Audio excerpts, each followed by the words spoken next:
back to Kruse Control. It is Monday, August 7th, 2023. Welcome to Kruse Control, the home of entertainment news. I'm your host, as always, Brian Kruse, and we're trying some stuff out here. We've had a lot of technical issues with video and all that jazz, but hey, hopefully it's working well. So we'll have an abbreviated, shorter show going over some stuff from before.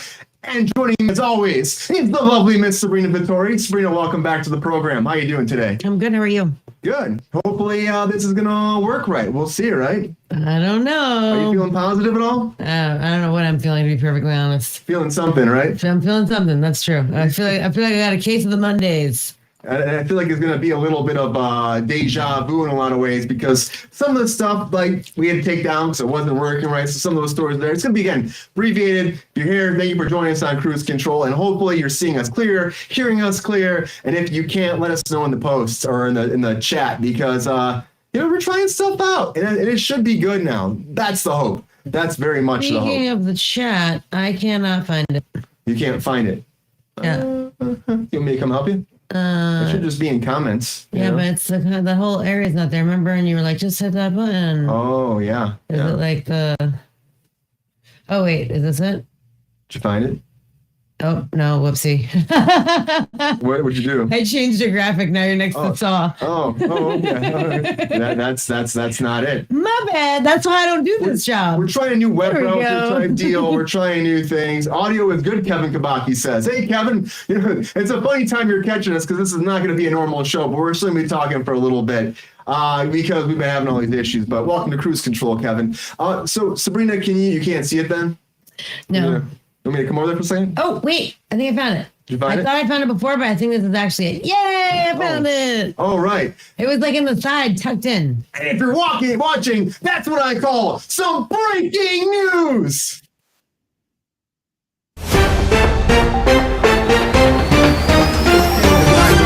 Right now, well, I want to talk about Peacock a little bit. I want to talk about the cock, because the cock is rising. That's right. The prices on Peacock are going up, up, up.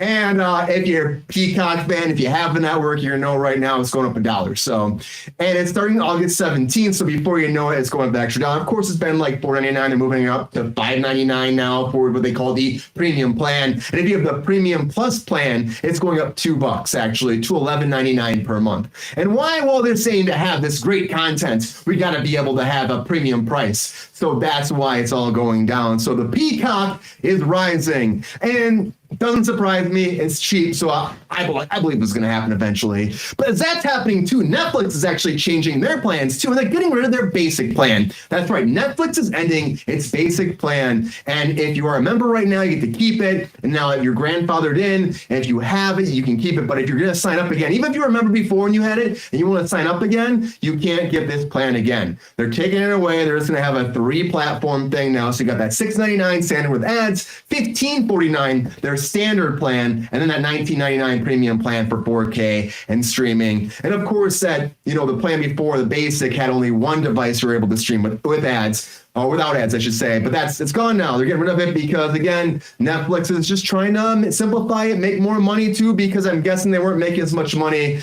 People were signing for that as opposed to getting the premium plan or the standard plan. So, yep, it's changing its way, just like the cock. It's changing its prices. And somebody else that's actually changing their prices too, well, changing their structure, is AMC. So AMC is actually dropping their whole, they call it Sightline plan. So if you heard about this before, we talked about it in the show before. So Sightline, actually, it was a plan where you would pay a premium price for a premium seat. Now AMC tried this out. They did some test audiences across the nation. A few different theaters were doing it, and apparently it didn't do too well. People were, they were making the seats cheaper to sit in the front row. And people just weren't paying for that, because people don't pay for those the front row seats, and people just were paying for their regular seats and normally pay for. So overall, they were like, well, this isn't really saving us much. We're not gaining, we're not losing. So we're getting rid of it. We're going to scrap the whole thing. And now they're changing it to have a different kind of plan where they're going to put recliners in the front seat, bigger seats, all that, and then try to charge more for that. And hopefully people will actually fill up those front row seats. But I mean, competitors wouldn't do it because I think this is dumb. I think the fans were like, what the hell are you trying to do, that actually go to AMC, like the A-list people and all that. So for me, I'm like, I don't know why you would ever do this, right? Prime Video is where it's at. You're right, Kevin. Yeah, I don't have to worry about that. But theaters deserve to have people going out, right, Sabrina? Like, the sightline thing was bullshit from the get-go. So I don't understand why you would do something like this. Like, it just seems like it's just like price gouging people, which we talk about all the time on this show. Yeah, the sightline is not, it wasn't even like the good seats, like the center seats in the center of the theater would be more than it normally would cost you to go to the movies. And then, cheaper for like the lower seats and the higher. It doesn't make any sense at all. I don't know why you would think that that's a good idea. And it's like, movies are expensive enough. So you want me to pay $20 to go see a movie and I can't even sit anywhere normal? I have to sit in the front row? Like, that's ridiculous. I can't even imagine. Yeah. Sorry. He's not happy right now. He's like, I don't like the sight seat. Yeah. It's Sightline. He's like, screw Sightline, get rid of it. And AMC did end it. So that's going away, which is great. This is great. It's great for the fans, the consumers, and people are going to theaters because people need to go back, especially now during this whole strike. People want to go get away and escape, and you shouldn't be paying anymore because, come on, guys, get people in seats. Do it. So as we're going along, again, it's an abbreviated show. I want to talk about one other thing, which we tried to do last week, but I want to talk about Saw 10 because the trailer came out for Saw 10, and, it's actually looking like it's going back to form for me. Now, this is taking place between Saw 2 and Saw 3, so if you've been watching the franchise, guilty pleasure, like myself, you'll be probably excited about this because Jigsaw is coming back. And they killed him off a long time ago, but this is a way for them to make it happen. Of course, it's IP. It's never going to die like Jigsaw's victims always die, but this is coming back. Not always. Well, that's true. Sometimes they live, just like the girl trapped in the bear claw. And then the bear trap, and that's why she came back to be a pupil of his, studying and learning. And Shawnee Smith, she's actually coming back for this prequel too, so she'll be involved with this as well. And, it's this whole premise is Jigsaw was going to get treatment in Mexico. They told him they could cure his cancer, and then he goes there, he has the treatment, he goes back home, and he finds out they didn't do anything to him. The cancer is still spreading, so he makes them all play a game. So that's what Saw 10 is all about. And I don't want to watch the trailer with you because this is something else we're trying. Let's see how the trailer plays. But this is the trailer for Saw 10. Out of all the men to cheat, you picked John Kramer. The cancer is still spreading. I'm afraid there's nothing else we can do. There is one person who might be able to help. Our program is a two-pronged treatment outside Mexico City. The results have been stunning. She saved my life. We're gonna save him. You're in very good hands with us. After that, what happens then? Your whole life happens then. John Kramer. According to these scans, the tumor was never removed. How much time do I have? Months, I'm gonna make them play a at game. best. I still have a lot of work that needs to be done.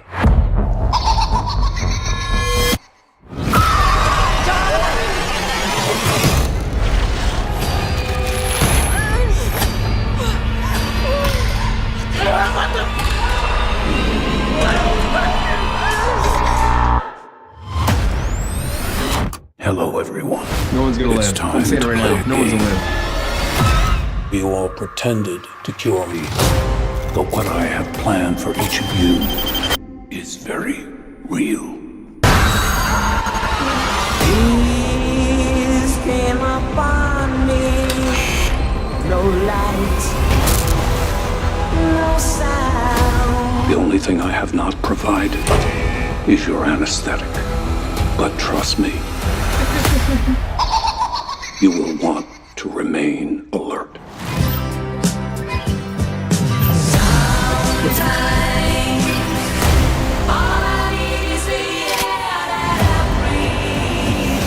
Out of all the men to cheat, you picked John Kramer?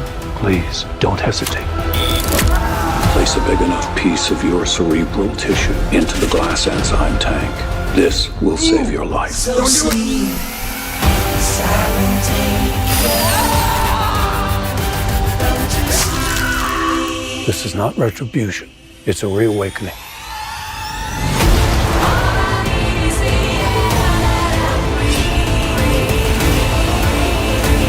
Live or die. The choice is yours. They shouldn't have shown her in the trailer. Shouldn't have shown her. I guess even she's coming back, so it didn't really matter, but... I mean, I didn't know. But Saw 10, yeah, Saw 10's coming out. Sabrina, what do you think about this? Do you think that this trailer looks good? What do you think? Or do you think that, you're not going to go watch this movie? No, I actually think it looks really good. It's shocking because I kind of fell off the. I think I watched up to like 5, and then I kind of like stopped watching, and then I watched the most recent one with Chris Rock. Spiral or right? Something I don't know. I didn't care for it. I mean, it just the twist was so great in the first one, in my opinion, and then the second one was trash. The third one was pretty good, actually. The fourth one was trash. And I like that every other thing for me. But then when I saw the fifth one and didn't care for that, I was like, you know what? I've wasted enough hours of my life on this bullshit, and I just stopped watching it. This looks like it has a lot of potential. I think it's going to be good. And I'm actually excited for it, which I don't think, like I said, I haven't said that about a Saw movie since the second one because I really liked the first one and that let me down. So I was pleasantly surprised by the third. I'm looking forward to this for sure. Yeah, I agree with you. I think that this looks like it's going back to form. I think it looks like it could be actually a fun Saw movie. I know a lot of people like hate the Saw movies, but for me, again, like I said, guilty pleasure. They're fun, they're violent, they're in your face, and they're grotesque, but there's still a good premise that goes along because there's a whole mission that's like, people are trying to be saved. He's trying to save them in a way. It's like, you could live through this, but it's up to you. As opposed to Spiral, the last one, it was pretty much like a copycat who was just killing bitches just cuz. He didn't really care, It wasn't like there was a moral to the story. It was just like, just murder, gore, which is what this could have been. And when it started off, it was just a short film that they turned into a whole series. So it seems like it's going back to that game aspect. It's going back to what made it successful in the very beginning. And to me, bringing back the original actor and bringing back the whole cast and going back to that premise and making it a prequel, I think it's going to work a lot better for them. So it's confusing. Like so if this is after the first one, that means he already played a game with these two people, right? Yeah, so he already started on this fucking weird journey, right? But now all of a sudden he's trying to get cured. This to me seems like a reason why you would start doing this shit. But it's like you already murdered some people, so this just facilitated your desire to get more involved and more crazy about it. I don't know. That's the only thing that was a little bit weird for me. I'm glad he's back though. I think that it was infinitely better with him around.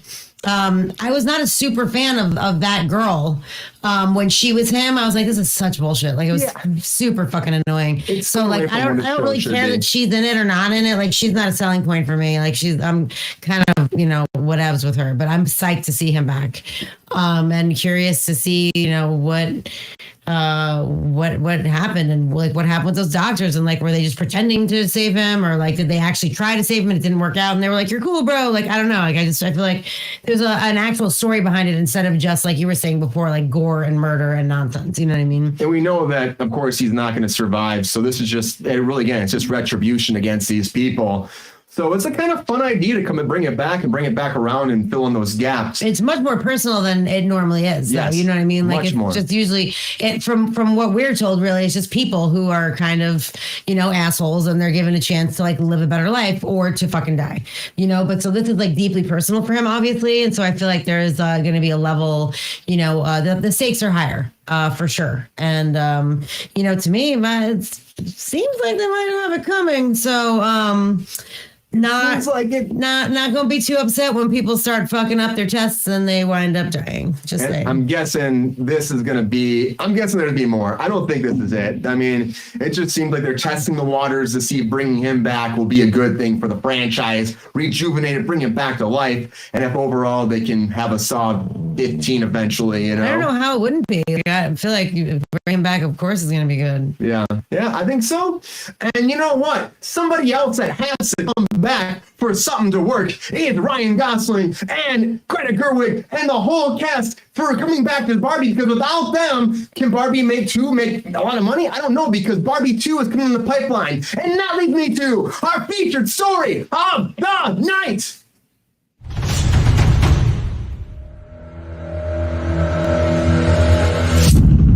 And of course, Margot Robbie as well. But to have the whole cast back, you need to be able to have that in order for a sequel to happen, I think. But what's been going on right now, and I'm going to bring this up too, is that Barbie Barbie, everybody. Barbie officially broke $1 billion after this weekend. That's right. The very first female-directed movie to make $1 billion at the box office. Ever. That is ever. That's Barbie.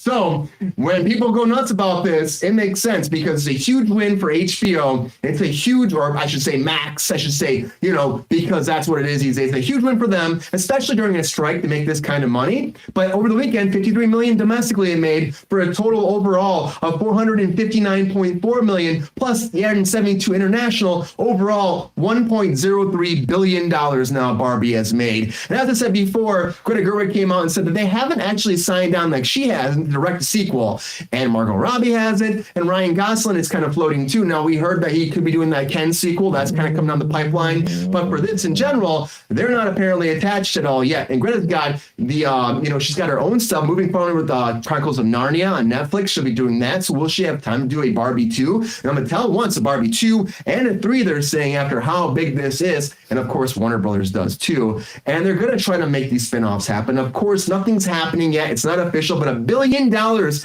a lot of money. And I got to tell you, people have gone nuts for Barbie. They've gone nuts, Sabrina. And $1 billion, are you shocked? Are you shocked that it's made $1 billion? Kind of, I guess. It's crazy, isn't it crazy? I mean, it's insane, but it's awesome. I don't know. I was not very psyched for this movie, as everyone knows. Like initially when I first heard of it, I was like, what? Like, seriously, are you fucking kidding? And then, as it got closer and the trailers got more involved, and I saw Will Ferrell was the CEO of Mattel, I was like, okay, that piqued my interest. Seeing them in the real world piqued my interest. And we thought it wound up, it was really, really, really good. And I've said before also, like, one of the most visually stunning films I've ever seen in any capacity. And there he is. That's my guy, Michael Cera. Fucking sleeper cell. Best part of that movie is Michael Cera as Alan. He is so spectacular. If for nothing else, if you have no interest in Barbie, anything about Barbie, which by the way, it's not really, obviously it's about the patriarchy and a matriarchy and like women and men and, and Alan, obviously here he is. But it's a really hard dynamic of mother-daughter, which is like one of Greta Gerwig's things. It was the same theme that was, throughout Lady Bird as well. She is really good at telling that mother-daughter story. And, America Ferrera's character, who also did a spectacular job. Her character's name was Gloria. Her daughter, she had that dynamic with her daughter. I don't want to give anything away because it's not a spoiler show. Is that correct, Brian? You can say whatever at this point. It's $1 billion, been out for a few weeks. That doesn't mean everybody saw it. I mean, I think a lot of people have seen it for $1 billion bucks, you know? I mean, Margot Robbie and Ryan Gosling were spectacular. Don't get me wrong, and I don't want to take anything away from them. But America Ferrera was my favorite. She was amazing. She did such a great job delivering every fucking line, let alone this model. She had a big monologue about women in society and like the perception of women. And it was so spectacular. She was amazing. Also, Michael Cera as Alan. Like, Alan is, if anyone doesn't know, like, he's a real doll. He was like Ken's friend. He was like very quickly discontinued. Yes, Kevin, we both saw the movie. Brian can give you his take. He didn't like it as much as I did. But I thought it was really good. It's absolutely 100% worth watching. The cinematography is amazing. And the cinematographer is the same cinematographer that does all of Martin Scorsese's movies, which is super interesting. Because, like, look at The Irishman, and The Killers of the Flower Moon, which is coming out. Same cinematographer that did Barbie, which is fantastically bizarre to me. Another favorite right here, Kate McKinnon as Barbie. I mean, she was also spectacular. She was always in the splits. She was like, had crayon on her face and her hair was too short, and like it was basically the Barbie that you played with too hard. And a fun twist was that America Ferrera's character Gloria was actually the one that made Weird Barbie that way. When she was a young girl, and then she was playing with the Margot Robbie version of Barbie, which is stereotypical Barbie, and which is what caused her to have flat feet that everyone saw in the trailer. And this shot right here is basically the blue pill, red pill thing from The Matrix in the beginning, where this Barbie that you see here is shown. It's 2001: Space Odyssey from Kubrick. So there's like a lot of cool callbacks, to different films. Her journey from Barbie Land to the real world is very similar to the journey when Elf left the North Pole and came to the real world as well, or New York City, whatever, the swirly twirly gumdrops and Gumdrop Kingdom. the Lincoln Tunnel. It's fun, and there were at least. And I'm not exaggerating, at least 10 times where I laughed out loud. Like it was laugh. And I'm not the type of person to be laughing out loud for shit. You know what I mean? I'm very critical. And I mean, if you got me, you got me. 10 times at least I laughed out loud. So, there's that. There were a couple of issues, things that I'd like, maybe we beat this a little bit too hard or we get the fucking point or whatever. But I mean, Ryan Gosling was hilarious as Cat. Like the cast was so like uniformly fabulous. And Greta Gerwig was obviously did a spectacular job directing. She also co-wrote it with her husband. So kudos to her. And Margot Robbie. I mean, what is not to like about Margot Robbie? Honestly, she's beautiful. She's sincere. She's funny. She's just like I have nothing bad to say about her. And as everyone knows, also not very characteristic of me. I can always find something. Not with her. She's perfect. So she was the perfect choice to play Barbie. Perfect choice for Barbie, for sure, perfect. But I mean, honestly, you watch her, the way she portrays it, even like the high heels thing. I mean, I think it was good that way. The Barbie land itself, and it's pretty much a little bit. The Barbie land itself, like the set deck and all the production design was amazing, honestly. And people can argue online, being like, well, you have these pre-made props that Barbie land. You know what Barbie's dream house looks like. You know what the whole world looks like. Yeah, there it is. But to recreate that in that world, that's why it costs $150 million to make this, because they went all out with the set deck, and that world looks amazing. I will say, there are things that kind of I'm like, okay about the movie. It's like the whole Will Ferrell thing. I feel like he's just kind of thrown it at the end. Like, I feel like he's not really needed. Yes, it does help add to the next Barbies moving forward. There is some push towards where Barbie's going to go in the future, and I think that's good. Well, it also adds threat. Then there's some suspense. What is going to happen? What if he catches them? What are you going to do? Put the baby in the box. They didn't seem that threatening for what I mean. I did fall asleep for part of this movie. I'm not going to lie. Full discretion out there. At least he admits I did fall asleep. For almost the entire part of the real world. The real world, I missed most of that. So whatever happened there, I don't really know. I know what happens in Barbie Land. And I know Ken takes over. And I know then Barbie has to take Ken down. And I feel like it's a play on society a lot of times too. It's definitely it's society 100% a play on society. Women and men, and they're how they react, how they act in the real world. Well, okay, really quickly, Barbie Land is where all the Barbies are in charge, basically. Yeah. So it's a matriarchy, Barbie Land, right? And so there's all the different Barbies, there's astronaut Barbie and Dr. Barbie and lawyer Barbie and Judge Barbie, the Supreme Court of all Barbies, and so Barbie Land is the matriarchy, and in Barbie Land, Ken is just Ken. Just Ken. That's it. There's a whole song where he just tells him, just Ken. He beaches all day. He beaches it up. His job is to beach. In the beginning of the movie, he takes the surfboard and is running at a plastic wave and then hurts himself. Dr. Barbie has to save him. Funny. But that's all the Kens do. They just beach. They don't. Yeah. Kens don't have functions because that wasn't Ken's job. And it's Barbie had the jobs, And so then they go to the real world. Barbie and the one Ken, Ryan Gosling, because all the Kens are Kens. Ryan Gosling and Barbie go to the real world, and he sees that there is actually something called the patriarchy, which is the world that we live in, and all the CEOs of Mattel are men, and he reads books and realizes that people look at men differently in the real world, and instead of in Barbie Land where all they live for is Barbie to look at them and say hi. They're just waiting for Barbie to say hi to them in Barbie Land. And here it's the way that I felt when, that guy, just because I was a guy, said hello. It's, there's this camaraderie. And then he started reading books, and he brings the patriarchy back to Barbie Land. So when she goes back to Barbie Land, all the guys are in charge, all the Kens, and all the Barbies are basically dressed up like French maids and serving them and giving them foot massages. And, they're in some sort of trance essentially.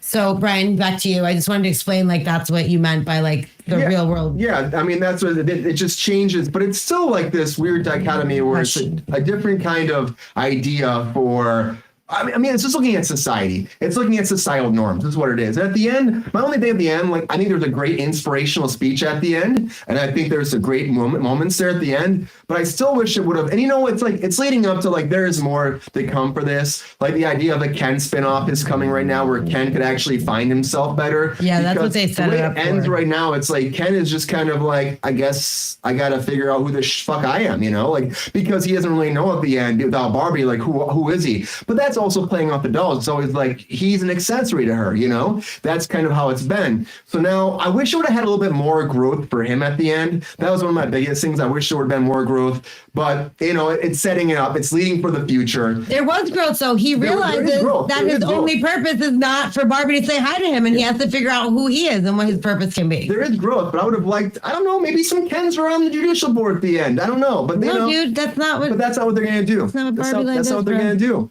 and that's okay. And I think it had a great message. And I think, again, it has a great, if you have a daughter, I mean, this is not a kid's movie. It really is not. But I think it is a good, you know, it's a good idea to put out there for your daughters out there. Yeah, if you're a kid that's over 13, like a 13-year-old or, you know, maybe even a mature 12-year-old, like that, then it's fine. But like, you know, it's not for a 6 or 7-year-old. There's some stuff like, you know, the whole, and you probably saw in the trailers, like the guys are talking about beaching each other off. I'll beat you up. I'll beat you off. I'll beat you off all day. I'll beat you off in the sun. I'll beat you off on the land. I'll beat you off with my green eggs and ham. You know what I mean? So it's like about a blunt of that shit. So I think you go too far. If they would have taken that out, I think it would have had a bigger audience to go to for kids. And especially if you look at the ads before, there's a lot of kids ads before, like trailers.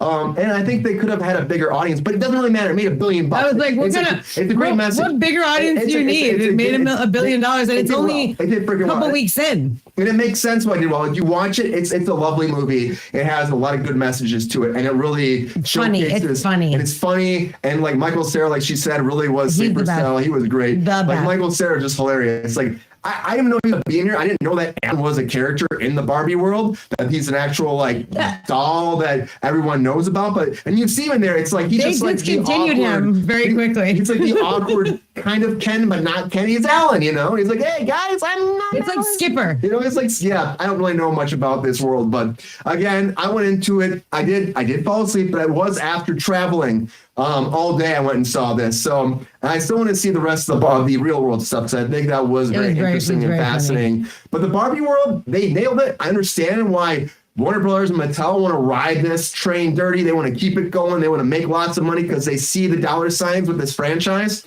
But Greta Gerwig is going to be tied down for years. Honestly, I mean, Money is a huge franchise. And Netflix has been sitting on this franchise for a long time. They've had the rights for it, looking for the right director, and they think that she's the person that will lead that going forward. So, I mean, it's going to be hard for her to do Barbie 2. It's going to be hard. We have a strike again. That's probably going to last who knows how long. They're saying 5-6 months. I hope it's not that.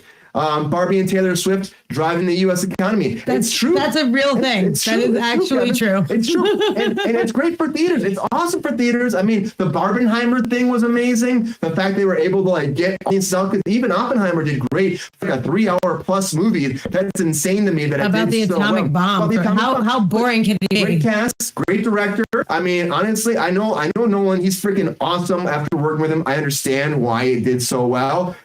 He does a great time. He's fucking great director. And he spends a lot of time with the actors. So the acting, I guarantee, is awesome. Maybe some people went out to see Florence Pugh's boobs. I don't know, because those are on there too. Maybe that drove some freaking some ratings up. People are like, oh yeah, Florence Pugh. You never know. But for me, I still haven't seen Oppenheimer. I want to go see it. And I gotta tell you, if you've seen Barbie, you'll understand why it's doing so well, because it's just, they had a great marketing campaign too. Yep. Like it had an awesome marketing campaign. Like I have not seen a movie have so much buzz going into it. Like I said, the Barbenheimer thing here. Like now they're called the Barbillions because she hit the $1 billion mark. Barbillions, 1.03 billion. That's a huge win during this time. And we still have movies coming out, of course. There's still projects on the back burner that we will see coming out. You will not see actors doing press for it because they're trying to fight for it. Like the studios want the actors to do press, but all that does is give them another leg up. So they want, so it helps them as opposed to getting them to sign a deal. They need to sign a deal, figure this out so we can all get back to work, because 6 months is going to be tough. It's going to be tough, everybody. And you will notice it big time in 2024. 2023, not as much. This fall, you'll start noticing stuff, but not until 24, you'll see like big difference in like, oh shit, where's everything? Oh, Marvel's pushing. Oh, Disney's pushing. Oh, Paramount's pushing. Oh, you're going to hear a lot of that stuff because stuff's not done and it's not in the can. But they do have stuff in the can. They do have some stuff. But, they should also be pushing forward to get this done so that the actors can promote it. And that's why they can't give on that. But this is a big thing happening. Barbie is huge for the entertainment industry. It's huge for the theaters. Theaters are freaking loving it. I guarantee it. So I'm happy it's doing so well. And I'm thrilled for Greta and I'm thrilled for the cast because it's big. I mean, you put a lot of time into these projects and you never want to see them fail. I always want to go to the theater happy. And I think most people do. They don't want to go home being like, what the hell was that shit? We want to go home being like, that was a great ride. And I'm happy I had to escape my life for that 2 hours and had fun and not have to worry about reality for a little bit. That's what movies have generally been doing pretty good lately, or have been pretty good. Maybe they're not doing maybe certain ones aren't. Not DC. Whew, they've been. They're saying Blue Beetle's going to bum this month. They come out next week. Yeah, it's looking really bad. And they were talking about pushing Blue Beetle, but because no one cares because they know this person's not going to matter moving forward because James got to get rid of everything. So that's why people are like, "What's the point of going to see the movie?" The pre-sale tickets are not looking great. Blue Beetle is DC. It's DC. Oh, I thought it was Marvel. No, it's DC. Yeah, got the kid from Cobra Kai in it, and it looks good, but it's probably gonna bomb just like the Flash bombed. I mean, the Flash is still like the worst DC. Yeah, but then Wonder Woman 3 is in the works. Like, how are you? I don't know how that's even happening. That's the whole thing. Wonder Woman 3 is Gal Gadot. I mean, I first of all, yay, I love her. I think she's amazing, and good for her. It's just weird that you're saying there's this whole reset situation, and then you change the end of the Flash movie 3 times, to not keep the same people around, and then she's getting another movie. I don't know what's happening. And she also said that James Gunn was we'll develop it together essentially. So maybe he's gonna write it or co-write it or without something. Patty Jenkins involved. Yeah. But James Gunn hasn't said a word about any of it, which is also interesting because he's very vocal on social media. Yeah, and big on Twitter. And this has been going around for quite a bit of time. X now, Sabrina, X. Oh, sorry, Twitter X. The Twitter space is gone. It's still Twitter. Yeah, but he hasn't said a word about it. And I'm surprised about that. But then again, sometimes he said that he won't comment on stuff that is real. So it must be real. It's happening. She said they had an interview talking about it. So she doesn't strike me as the type that would just fucking talk shit like that. You know what I mean? Not at all. Not at all. I think that she's speaking truth. So. But yeah, this is happening. Barbie at $1 billion, everybody. Woo! It's a big milestone for it, and it's a huge win for female directors out there and for studios that can trust them to making a great project because they deserve it and they're as talented as everybody else. They deserve opportunity. It sucks they haven't gotten it. And it's just dumb. She hasn't made a bad movie, Greta Gerwig. She hasn't. She really hasn't. And that's why everybody's seeking her now to direct everything. Narnia is going to be big for her. I mean, I'm saying it's going to be big. So we'll see how that goes. A lot of time to development that. So anyways, this is a very quick episode. Thank you so much for being here. Only a half hour, one and done, quick and out because we're not really sure. This will be a little playback. Hopefully it'll look good on our year end. Everything looked good on our end actually tonight, which is awesome because we have had technical issues up the wazoo and it sucks. And we're here for you. And so if we can't be here for you, it's a pain in the ass. So we're back, hopefully. So thank you so much for watching us here on a special Monday. We back Wednesday as long as this all plays back well for our regular hour show with our panel of Mike Casey and Sean Sutherland back in it again to talk about a lot of stuff that's been happening. And there's a lot of updates coming. We're talking about Dungeons and Dragons sequel coming. We're going to be talking about what's happening with a lot of projects that you don't know about right now. And you gotta tune in to see it. I didn't see what Ryan said. You gotta tune in to see it. Anyways, everybody, thank you for being here tonight. As always, please like and subscribe. Join our Patreon if you can. And as always, you gotta tell your friends, your family, your uncles, your aunts, your cousins, your nephews, your little chinchillas and your quadruple chinchillas and your skunks and your squirrels in your backyard that play and love on your animals and your dogs, their best friends. Subscribe to Kruse Control. Tell everybody out there, tell your mailman, your mailwoman, your mail person, that person that brings mail that your dog fucking hates. Tell them to watch Kruse Control. Subscribe. If you haven't yet, get on that little button, click it right now because we love you so much. We'll be back again on Wednesday. As always, have a great night, everybody. Happy Monday. Sorry it's a shorter show, but again, we'll be back to our normal routine very soon. So have a great night, everybody. Thank you again for being here. And as always,